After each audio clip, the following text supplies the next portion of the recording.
Greek mythology is full of gods. Some are terrifying, some are ridiculous, and one is so powerful that even the other gods were afraid to say his name too loudly. But before we get to him, let's talk about the competition, because trust me, it's not who you think. Let's start with someone everyone knows. Ares, the god of war. Sounds scary, right? God of war. Except, here's the problem. Ares lost. A lot. He's basically the guy who shows up to every fight talking trash and then gets carried home. Even a mortal named Diomedes stabbed him during the Trojan War. A human stabbed a god, and Ares ran crying to his daddy Zeus.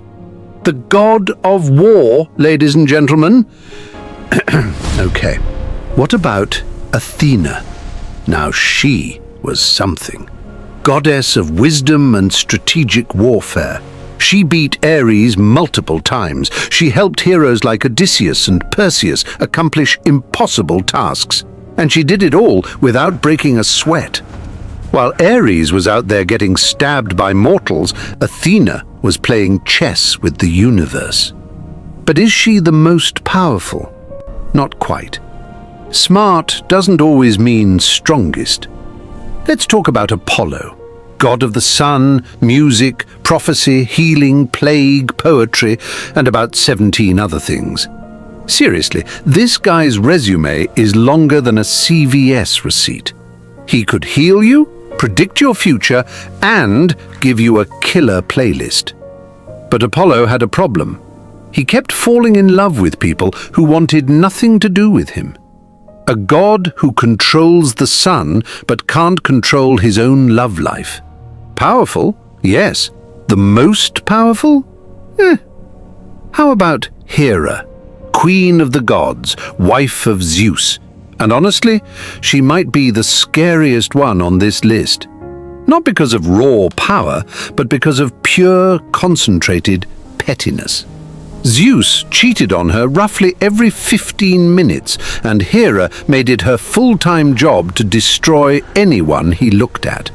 She cursed women, turned them into animals, sent monsters after babies. Hera didn't need a lightning bolt. She had something more dangerous, a grudge and unlimited free time. Now, Poseidon, god of the sea, brother of Zeus, controller of earthquakes, storms, and every ocean on the planet. 70% of the earth is water, which means 70% of the earth is basically Poseidon's living room. He could sink continents, create tsunamis, and summon sea monsters before breakfast. Poseidon was genuinely terrifying, but even he answered to someone. Let's not forget Hades, lord of the underworld. Every single soul that ever died ended up in his kingdom. Think about that. Every hero, every king, every monster, they all eventually knocked on Hades' door. He didn't need to fight anyone. He just had to wait. Death is patient, and Hades had all the patience in the world. Plus, he had a 3-headed dog. That's just cool. But Hades chose the underworld. He didn't take the most powerful position. He literally picked the leftover option after Zeus and Poseidon chose first. And then there's Dionysus, god of wine, parties, and madness. I know what you're thinking, a party god on this list? But Dionysus could drive entire cities insane with a snap of his fingers. He turned pirates into dolphins.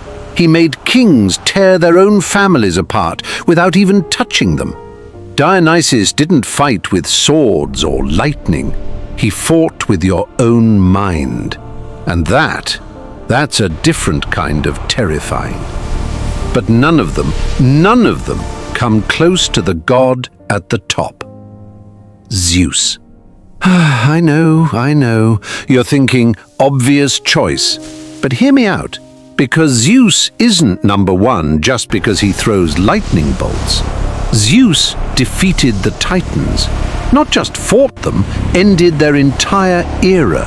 He overthrew his own father, Kronos, who had swallowed his children whole just to keep power.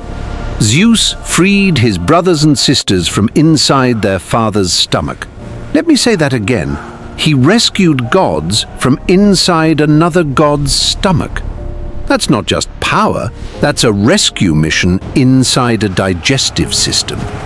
After that, Zeus fought Typhon, a monster so massive that his head touched the stars and his arms could stretch across the entire horizon. Every single god on Olympus ran away, every one of them. They disguised themselves as animals and hid in Egypt, except Zeus. Zeus stood his ground and fought a creature that made mountains look like pebbles. And he won. But here's the thing that actually makes Zeus the most powerful. It's not the lightning, it's not the muscles, it's the fact that he maintained order. Zeus kept gods, titans, monsters, and humans in balance. Without him, Olympus was chaos. Without him, the gods would tear each other apart. He wasn't just the strongest, he was the one everyone needed to be the strongest. Poseidon had the oceans. Hades had the dead. Athena had wisdom. Ares had enthusiasm. But Zeus had authority over all of them. And the one time someone tried to overthrow him, when Hera, Poseidon, and Athena chained him up, he got free, and the punishment was so severe that no god ever tried it again. So yes, the most powerful god in Greek mythology is the one who beat a titan who ate gods for breakfast, fought a monster that scared every other god into hiding, and kept an entire dysfunctional family of immortals from destroying the universe, all while somehow finding time to turn into a swan and ruin his marriage 17 more times. Zeus. Flawed? Absolutely. Questionable personal life? Without a doubt. But the most powerful? Nobody even comes close.